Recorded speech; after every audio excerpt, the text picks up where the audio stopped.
સંસ્કૃતમાં શું કહેવાય? તો ઓલે એ કહ્યું ઓળ કહેવાય. હા બરાબર છે, હું ઓળ જ બોલ્યો ને કે આ ઓળ ધોળ. તો હવે સાંભળી લે. ભગવાન ઇન્દ્રપ્રસ્થાન રાજધાની ખીની હતી પાંડુ, અને ત્યાં ભગવાન એક આટો દેવા આઠે પટરાણીને લઈને, અને કુંતા ફૂઈને કે ફૂઈ મને ભૂખ બહુ લાગી કે ખાવાનું હોય તો દિયો ને. એટલે કુંતાજીએ હેડી દીધી ને તે હાથો છોલતા ચાકુ ભગવાનના હાથમાં બેસી ગઈ, અને ભગવાન બોલ્યા ઓળ ધોળ, અને એની હિસ્ટ્રીને સંસ્કૃત બોલ્યા ઓળ ધોળ ધંગીલા ફાડ ચીડ ફચીલા. એટલે કે તું ધોળ અને ચીડ ફાડી અને મને પાટો બાંધ. એમાં આઠે હાથ જોડી આવી રોહો એ ભગવાનને પારી લાગી કરે, પણ કોઈની જીગર ન પડી ચીડ ફાડવાની. અને ચીથરું લેવા મેલે ગયું, એ વાહે દ્રુપદી ઝૂકી ગઈ. ઓહ, મારા ભાઈને ચાકુ લાગી કે મારા ભાઈથી મને વિશેષ શું છે કે અમૂલ્ય ચીડીનું નકર હતું. દ્રુપદીએ ચીડ ફાડી ભગવાનને પાટો બાંધી.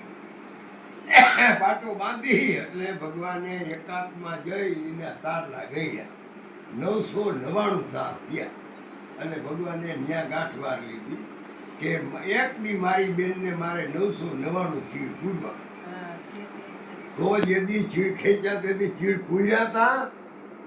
ઓલે કાન પકડ્યો હાચવા હતા તારો પ્રશ્ન. ભાઈ અમારા પ્રશ્ન ખોટા ન હોય કે આ તો શાસ્ત્રમાં આવે. એટલે ઓલે વિચાર્યું કે આ તો શાસ્ત્રનો જાણકાર છે. એ કે ભાઈ તું હવે હે ને બીજો પ્રશ્ન કાયા વિશે તારે કહેવાનો. ઓલો કે પણ એક શાસ્ત્રનો એક કાયા વિશે. તો કે હા આ કે હાલ કાયા વિશે કહું. પછી કહ્યું એ કે આકો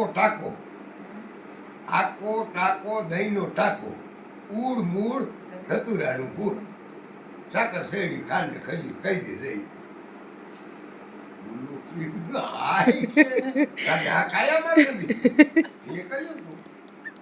એટલે ઘડીક વાર મીંડો વરી પાના ફેરવા વરી આખી એ તારા પુસ્તકમાં ન જ હોય કે અમારા કંટક ભંજનમાં.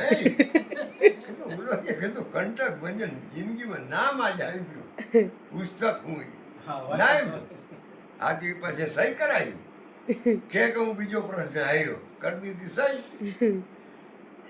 પછી કહ્યું કે આકો ટાકો આપણી કાયા રહી એમાં ક્યાંય જોજો